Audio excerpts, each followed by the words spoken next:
Magandang araw mga ka-farmers. Nandito po tayo nagtatanim muli. Additional na tanim dito sa may Pugaro. Sa Pugaro, Manawag. Ito po yung tinaniman natin ng kakao. Ayan po. Ayan, ito ay project ng Royal Cocoa Farm.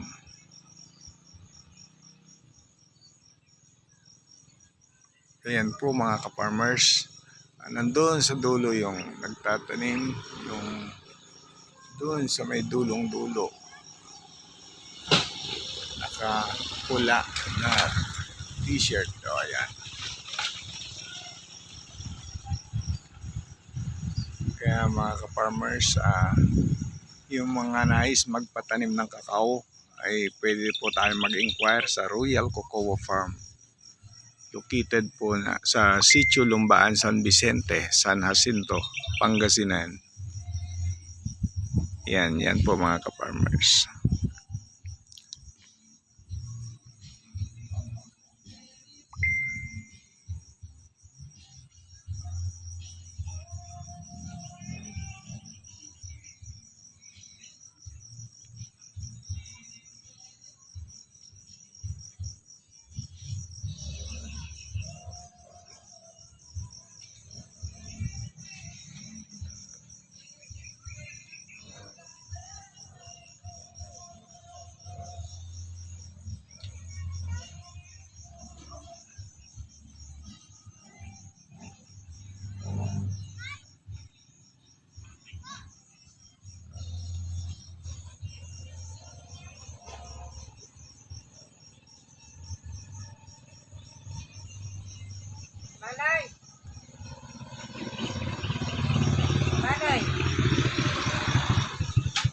Mga ka-farmers, paki-like at subscribe po ang Kumaan's Farming.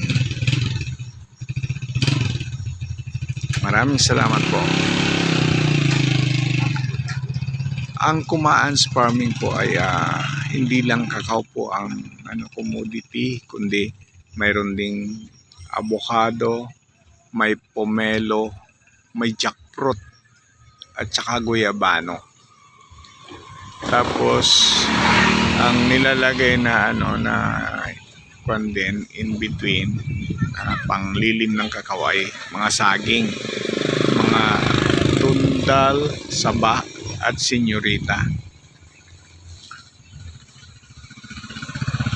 Pero dito sa atin sa Manawag, itong project natin to medyo okay, may kaya yung big player natin. Ang target niya na itanim na saging is Lakatan.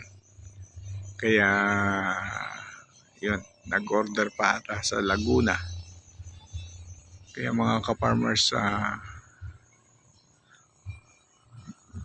magtanim po na po tayo ng kakao. Magtanim na po tayo para mayroon tayong anin at gagawing tsokolate. Maraming salamat po.